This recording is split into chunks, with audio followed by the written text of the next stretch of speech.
cordial bonjour à tous. J'ai changé de décor, je suis dans ma maison familiale histoire de prendre un petit peu de repos, mais malgré tout je suis toujours en connexion avec vous et je vous filme ce haul achat manga qui est, ma foi, je vous avais prévenu, un petit peu beaucoup moins conséquent que la dernière fois, et on va tout de suite voir ce que j'ai trouvé.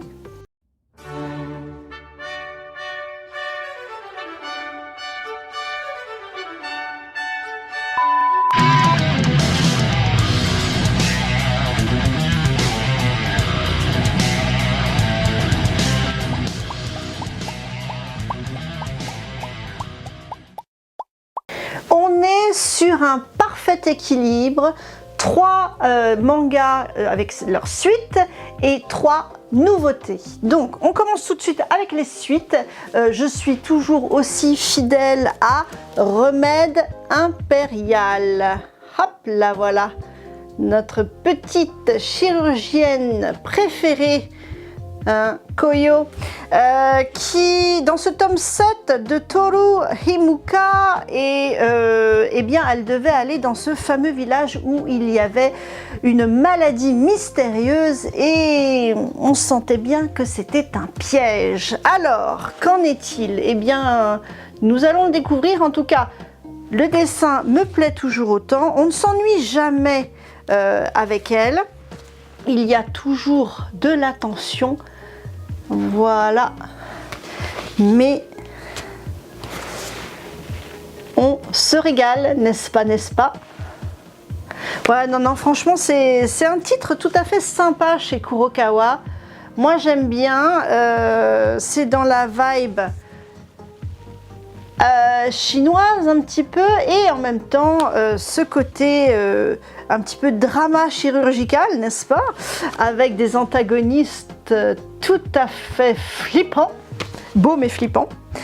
Bon, on va s'arrêter là, on finit sur de la mignonneté, voilà. Tout à fait sympa ce Remède Impérial, je me réjouis de le lire par avance. Ensuite, une autre valeur sûre que j'aime beaucoup et une autrice que j'aime énormément, puisque en fait c'est plus de l'affect parce que je l'ai rencontrée et que j'ai vraiment eu le coup de cœur. Je parle de Yuna Hirasawa et son Luca, vétérinaire draconique. Voilà, je vais essayer de vous le mettre pas dans la lumière. Il y a beaucoup de détails sur cette couverture. Alors là, on sent que c'est la bataille. On voit des dragons partout, on voit alors je pense que ça c'est plus une espèce de cervidé. Les dragons sont en haut et elles ont l'air prises au piège, nos apprentis vétérinaires. Voilà, donc ça, je pense que ce sera un tome assez fort et toujours un lore très original, toujours de la tension. Elles sont prêtes à apprendre la vérité sur le passé de Luca et celui de son père. Et c'est vraiment un groupe de copines très soudées, ça fait plaisir, après les premières dissensions des premiers tomes. Donc non, c'est un autre style, c'est une autre ambiance. Mais je passe toujours également un bon moment de lecture. Donc si vous ne connaissez pas, je vous encourage fortement à vous plonger dans ce monde fantastique, parce que y a beaucoup de maîtrise. Et regardez ces doubles pages, enfin franchement Yuna Hirasawa nous régale. Franchement elle se donne du mal et elle nous fait toujours énormément de fiches très détaillées. Elle connaît vraiment bien son lore, elle l'a vraiment étudié en long, en large et en travers. Elle se fait aider par un vétérinaire pour ajuster tout ce qui pourrait être par rapport aux interventions chirurgicales qu'on pourrait pratiquer sur un dragon. Eh bien elle essaye de faire des équivalences avec une connaissance vétérinaire. Et puis bon, il y a du mouvement, hein, ça bouge dans tous les sens. Regardez, on est sur une bataille là. Non, franchement c'est cool. Bon, je vais arrêter de me spoiler et vous avec. Mais très sympa, vraiment aussi un bon moment de lecture que j'attends avec impatience. Et donc c'est chez Glénat. Et bien sûr, Et bien sûr, je ne pouvais pas passer à côté de cette sortie que j'attends toujours avec impatience. Je veux bien évidemment parler encore de ma vibe chinoise. Après tout, nous venons de fêter le nouvel an lunaire, le cheval de feu. Wouhou! Eh bien, voilà, n'est-ce pas? N'est-ce pas? N'est-ce pas? N'est-ce pas? Wouh! Regardez-moi ce regard implacable, ce regard plein de... Oui, n'est-ce pas, Shiba? Oui, je suis d'accord avec toi. Ah, cette Mao Mao. Elle nous avait jamais fait vraiment un regard comme ça, dites donc là. Hein. Elle lutte pour sa survie. Il y a un petit fascicule en plus pour découvrir la fiancée du clan Kuyogane. Voilà, derrière, on verra ce que ça peut être. Ça n'a pas l'air mal non plus. Donc, nous en sommes au 16e tome des carnets de l'apothicaire. Et toujours, je me réjouis de voir les couleurs choisies pour habiller notre Mao Mao national. Donc, bien évidemment, j'attends avec impatience, je me régale de retrouver mes chers personnages. Oui, oui, oui, oui. Vous aussi, avouez-le. Ensuite, nous passons aux nouveautés. Donc, vous connaissez le principe avec moi, comment ça fonctionne? Eh bien, je fais mes petits choix en librairie, que Dieu guide ma main, n'est-ce pas? Et puis bien sûr, je suis attirée par les couvertures, hein. Je suis, voilà, je me fais avoir comme tout le monde. Et puis, je tente des trucs. Alors là, c'est chez Akata, c'est de Kakeru Tsutsumi. Oui, Tsutsumi. Ça s'appelle Stray Children.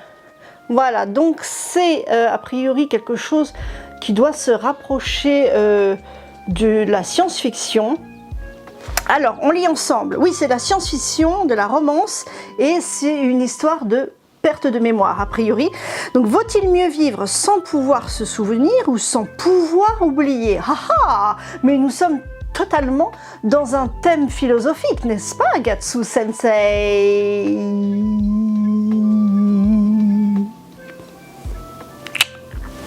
Ensuite, dans un avenir lointain, disons dans 300 ans, une évolution génétique ne s'est pas faite sans adaptation, et pour supporter le poids d'une si longue existence, l'humanité a créé une technologie permettant de modifier la mémoire des individus. Ah oui, la vie humaine dépasse 300 ans. Ok. Ah. Dites donc, et le corps y suit. Ensuite, bon, la mémoire des individus, hélas, très vite, cette nouvelle science a été utilisée à des fins peu scrupuleuses. Au hasard, il n'y a rien qui change, vous savez, ma brave dame, hein, vraiment, rien qui change. Exploiter les enfants abandonnés, effaçant tous leurs souvenirs, et quand Aya, jeune homme au passé trouble, se retrouve à prendre sous son aile l'une de ses enfants perdus, il ne se doute pas encore que son destin va se remettre en marche. D'accord, avec un style graphique qui fait la part belle au décor et contraste. L'ambiance est douce amère sur un fond de dystopie. Eh bien, c'est tout un programme, les amis. Alors, hop, en tout cas, le dessin est très fin. Voilà, je découvre, hein, en même temps que vous. je découvre. Donc, c'est cette petite jeune fille qu'il recueille. Oh, bah dis donc, ils sont déjà assez proches, hein. Ok. Oh, ça swing déjà. Qu'est-ce qui se passe? Donc les cases sont quand même assez petites, vous avez vu? C'est assez condensé. Mais c'est ultra fin au niveau du dessin, je trouve. Franchement, c'est presque une esquisse. Vous avez vu les cheveux aussi? Les cheveux sont super fins, super souples. Bon, je sais pas trop où ça nous emmène, mais il se trouve très proche, en tout cas, je peux vous dire. Bref, on va arrêter de se spoiler, mais ça peut être cool. En tout cas, Akata, ils ont quand même des titres qui sortent de l'ordinaire. Ils nous font des propositions intéressantes. Comme je dis toujours, ce sont des éditeurs engagés. Et c'est vrai qu'on trouve chez eux des titres qu'on ne trouverait pas ailleurs. Donc, pourquoi pas Stray Children de Kakeru Tsutsumi. À voir, je vous en donnerai des nouvelles. Ensuite, alors ça, c'est un titre que j'avais repéré, vous savez, dans le petit fascicule Canal BD. Et en plus, ma copine et collègue Emilia Locke en avait déjà parlé. Et le représentant de la maison d'édition qui était là, au hasard, totalement au hasard, quand je suis venue commander le titre, était dithyrambique. Il aimait d'amour ce titre. Alors je dis, oh, bah, du coup, j'ai peut-être bien fait quand même de faire cette précommande, d'avoir suivi mon intuition. Je vous parle de Gozé Hotaru, alors pourtant, chez Crunchyroll. Chez Crunchyroll, mais là on parle d'une jeune fille, ça se voit pas forcément, et d'une jeune fille qui a perdu la vue. Voilà, elle est musicienne et elle va suivre d'autres musiciennes comme elle qui ont perdu la vue. Donc je vous fais le petit pitch, c'est une trilogie, c'est 3 tomes. Donc, depuis la mort de sa mère et le départ de son géniteur, bref, son paternel, Hotaru vit aux côtés de son grand-père. Malvoyante, la jeune fille vit cloîtrée, persuadée que son handicap est un poids pour les siens. Jusqu'à ce que son aïeul l'emmène écouter le spectacle des Gozé, musiciennes itinérantes qui vivent de leur art et ne laissent pas la cécité limiter leur perspective. Touchée par leur voix et la mélodie de leur shamisen, Hotaru décide de leur emboîter le pas pour devenir elle-même une Gozé accomplie et peut-être retrouver la trace de son père. Donc c'est une œuvre poétique qui creuse un petit peu, qui suit le destin de ces femmes atypiques, artistes et courageuses, hein, qui allaient sur les routes comme ça, qui ont existé et qui se baladent sur les routes du Japon, peut-être de la période Edo, on ne sait pas. En tout cas, c'est écrit et dessiné par Ku Tosaya. Et déjà, moi, j'ai bien aimé. Alors, on a le droit à un petit marque-page, ça fait toujours plaisir. Hop. Et puis, ben, moi, je trouve que ça commence déjà très très bien. Première page, un crayonné, déjà qui me plaît beaucoup. Voilà. Et ensuite, hop, qu'est-ce qu'on voit là? Voilà.